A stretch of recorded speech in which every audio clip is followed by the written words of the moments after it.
We're back Saturday. This is our last upper body day of the week. So we're going to get started just some handstand exploration kind of thing. We're going to be doing a lot more vertical based stuff, vertical pressing, pulling. I mean, we're going to do horizontal too, but our main lift today is a push press. So we're going to get some handstand exploration in here. So just explore, get everything loose, get ready to go. So just handstands, cartwheels. We'll practice that wall, kind of get over, run up the wall, kind of get over thing. I don't know what to call it, that movement challenge that I got from Yoakum. So wall run, handstand type thing. We'll see how the impulses feel. We're not gonna snatch again today, just give that left shoulder. That's really the movement. It's just that kind of, I think it's that pull, that kind of that upright row movement that's causes the most. It feels fine right now. We'll see how it feels after getting loose here. Then we'll start with our feet elevated plyo push up, and then somersault to roll to underhand toss for our med ball throw. So let's get going. We'll just do a few rolls just to get started. Get the spine loose.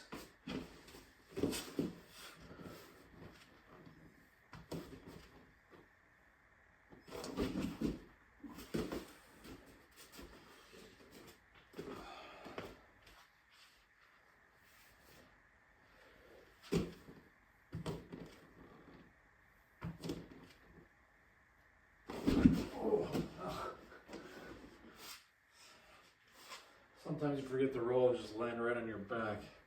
Actually, it kind of feels good sometimes. Get it nice and loose, especially when it's early in the morning, just waking up.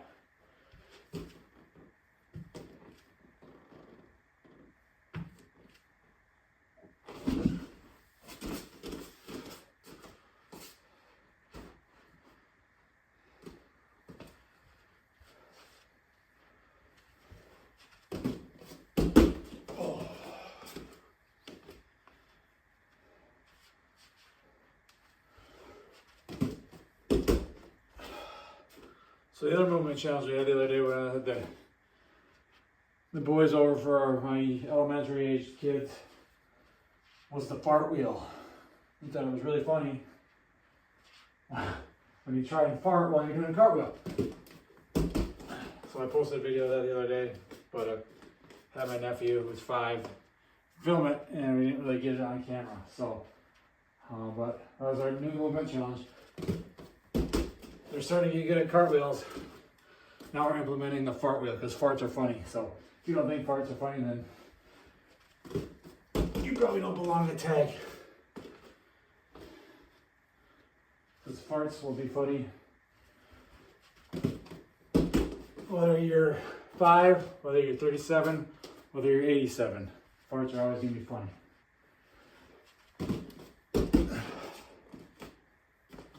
Shoulders. Starting to feel it, so.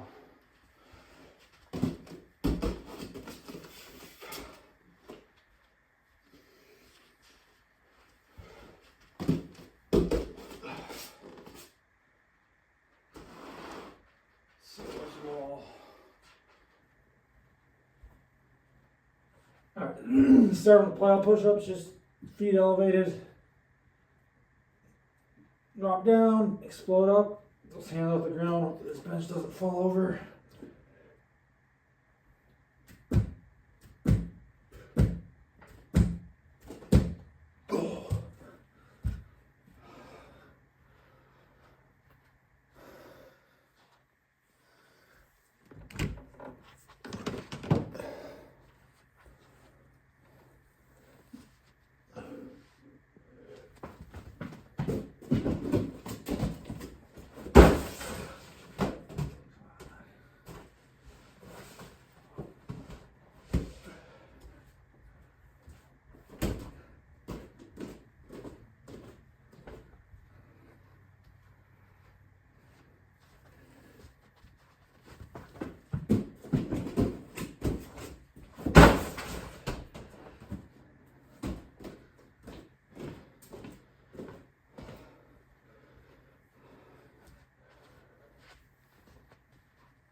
we got another chilly morning here in the 30s in the garage, but we'll make do.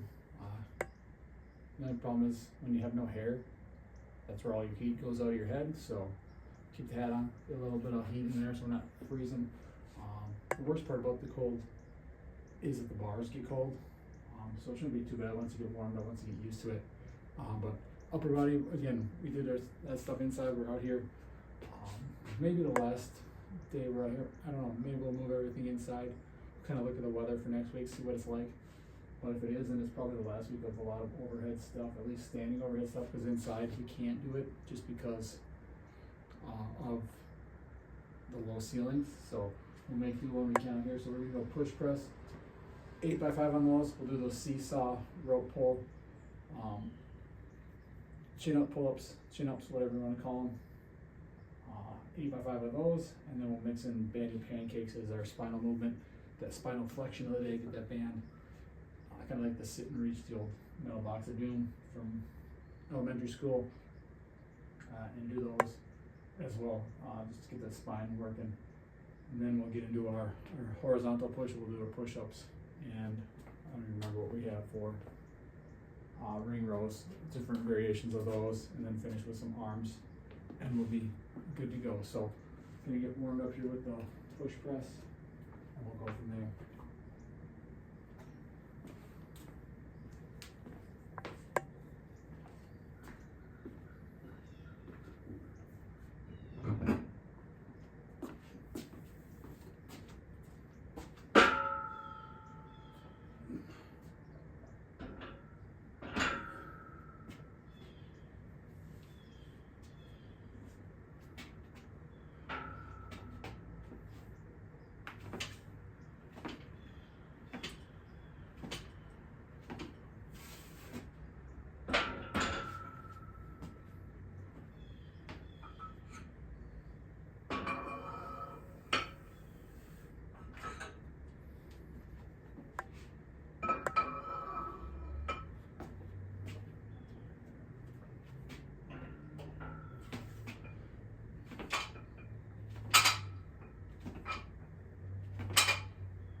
The push press, we are going to keep bar speed again, just because I want to be fast and explosive on the way up, and focus on keeping it above 1.75. I think is what we did last week, so we're going to try that again.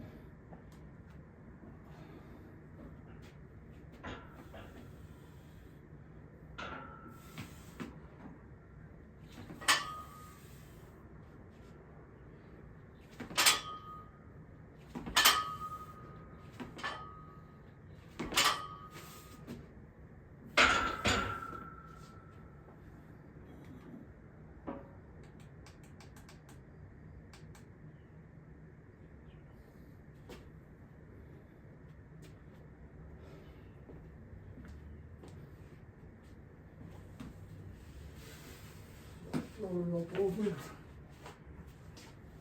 Or maybe.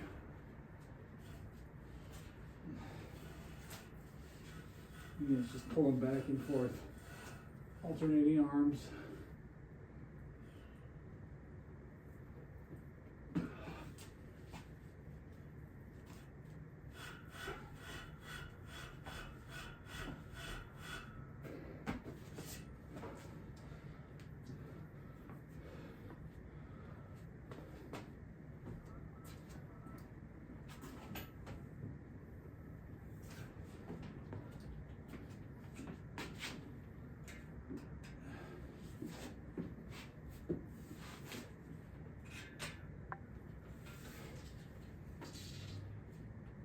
Hopefully the bands don't break because it's cold.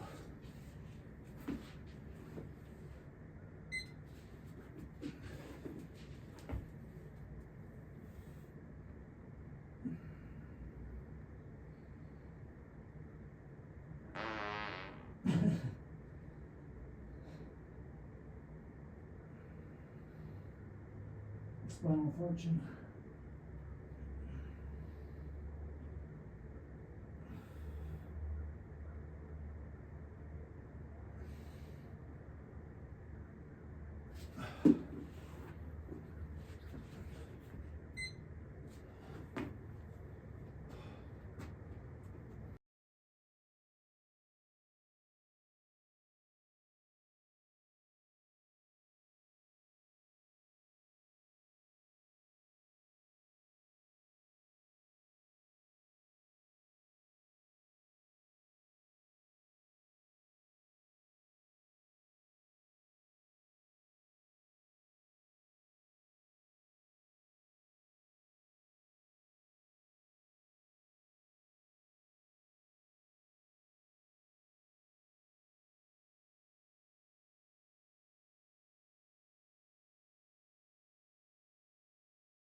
Again, shoulder doesn't feel so bad when these, it's more so again that upright row and just that yanking, I think, on the snatch, and then there's some certain movements, it's even like a circular motion kind of, but these push presses don't feel it, the pull-ups don't feel it.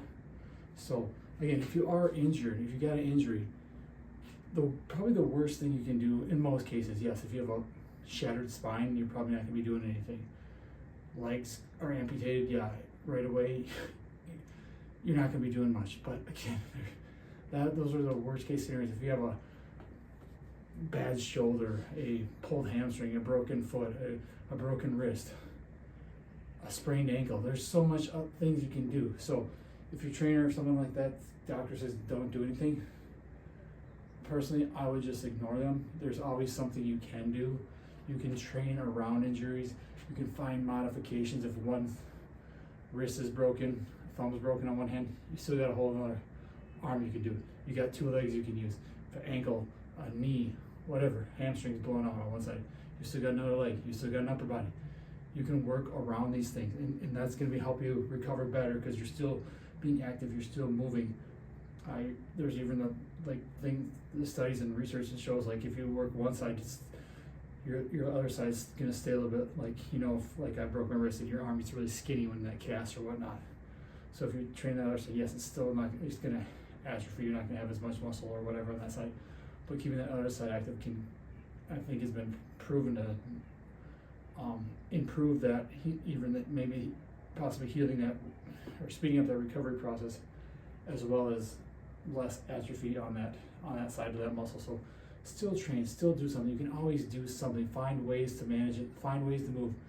Movement is the best medicine. Yes, you need to rest, but we do too much resting as it is. We're sitting around doing nothing all the time. If an injury, especially a minor injury, a broken bone, a pulled hamstring, or whatever, sprain, like you can still do so much with that. So stop using that as an excuse. And coaches and trainers and doctors, stop telling people to not do anything. There is so much they can do to help that and speed up the recovery and keep the rest of the body fresh and active. Because the worst thing you can do is do nothing, because I know from personal experience, when I broke my wrist and thumb in high school, I didn't do anything. I just sat and did nothing, and I became deconditioned. I became unathletic. And if you're still not doing that stuff, that one body part is hurt, but you're hurting the rest of your body by not doing anything else. And you're deconditioning, you're getting out of shape that way. So stay active, keep at it, find what you can do, work around things.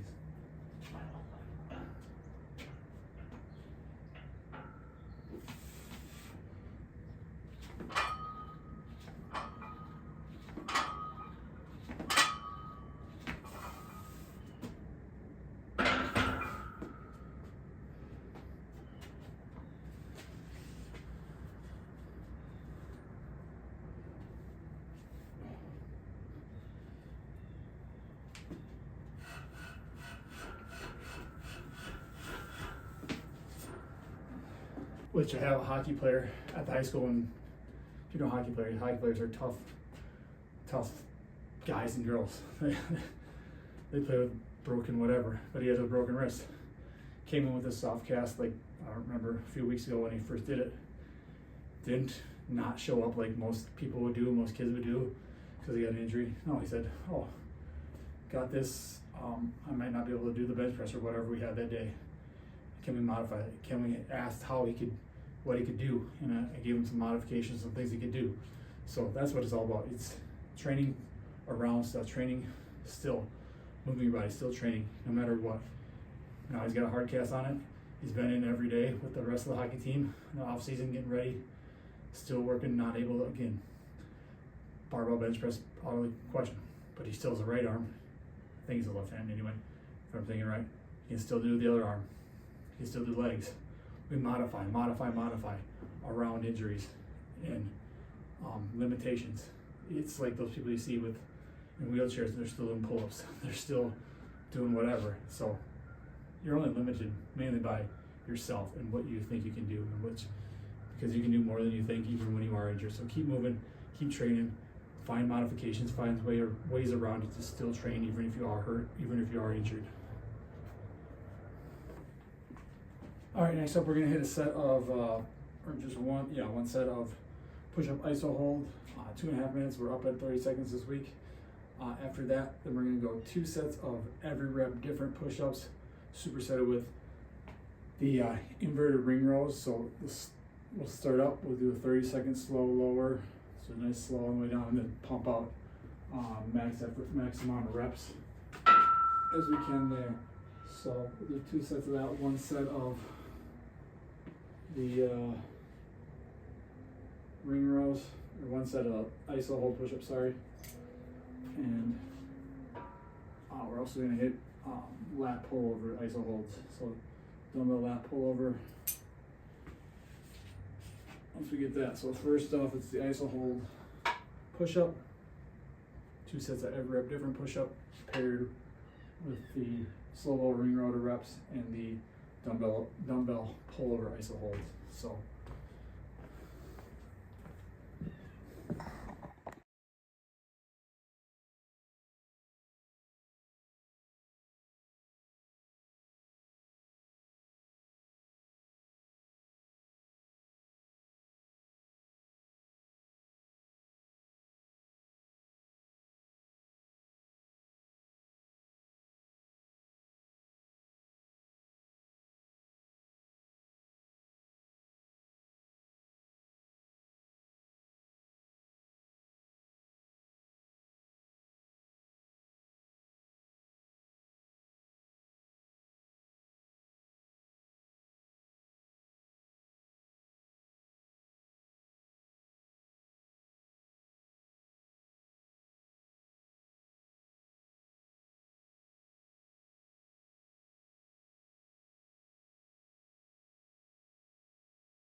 finish up here, just some regular old bicep curls.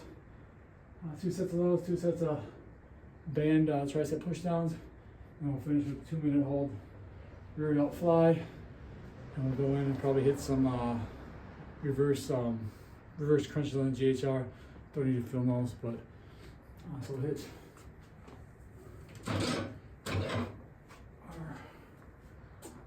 our curls.